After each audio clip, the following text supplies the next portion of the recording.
Iš kur atsiranda laisvė, iš kur atsiranda tyrumas, lengvumas.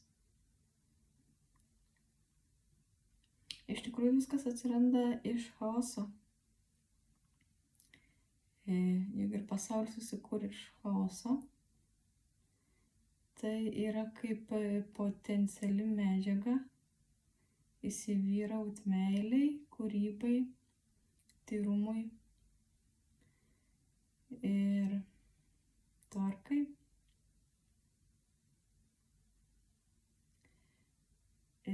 Taip ir žmoguje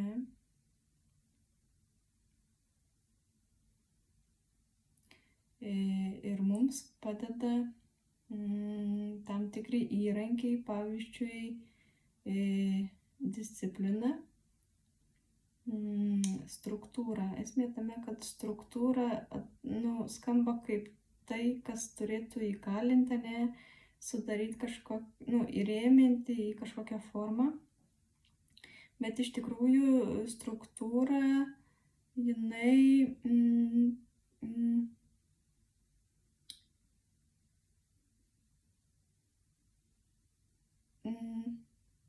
yra kaip įrankis tam chaosui tiesiog sudėlioti lentynėlės ir chaoso nebelieka. Iš tikrųjų, kaip tai pasireiškia kasdienybėj,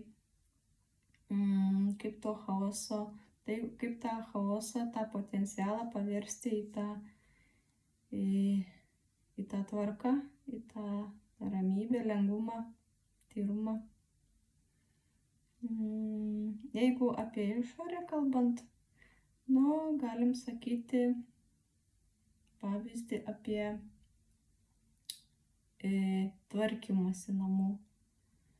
Jeigu nėra kažkokios struktūros, nėra kasdienio įpročio, ne tik kasdienių, bet ir tokių pabaigos momentų, kad tarkim išeinant iš kažkurios erdvės tiesiog atlikti tam tikrus veiksmus ir išeiti.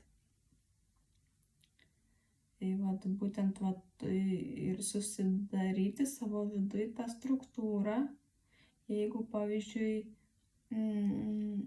virtuvėj pagaminau maistą, tai pagal struktūrą susidėlioju, ką aš išeinant iš virtuvės dar turiu padaryti. Tai nereiškia, kad idealiai viską sustvarkyti.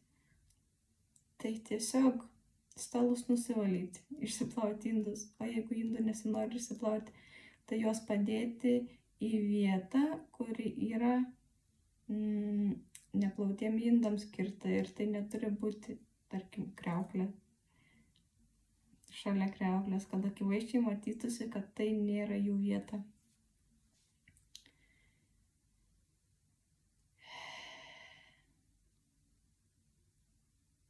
Apie vidinę tvarką ir švarą irgi svarbu, visų pirma, dėmesio fokusas svarbus, kad atkreip dėmesį, pažiūrėti tą netvarką ir ką aš su tuo galiu padaryti. Tai tą vidinę netvarką, ten, kai yra labai daug minčių, kurios sukasi ir jos galbūt ne visos yra mano, ateina iš aplinkos arba persiduoda kažkokie dalykai iš aplinkos. Tai reikalingas visų pirma dėmesio fokusas ir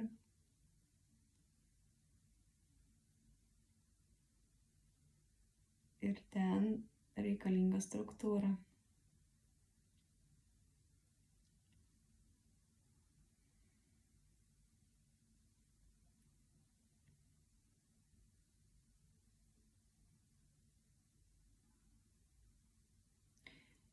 O visa ta struktūra, ta visa disciplina, jinai yra kiekvieną dieną daroma, kiekvieną dieną maži žingsneliai, kol tai tampa tiesiog įprastų dalykų, kaip pavyzdys, ribos.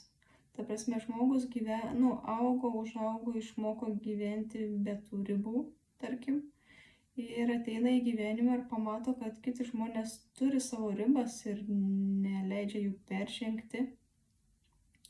Aišku, tada toks šokas būna, nes nesupranti, kas vyksta. bet po to, vis tiek ateina suvokimas, žinojimas, kad tai yra sveika, kad tai yra reikalinga ir kad kiekvienas žmogus turi tas savo ribas susikurti, visų pirma, savo viduj, o būna, kad ir išoriai tenka žmonėms jas išreikšti, pasakyti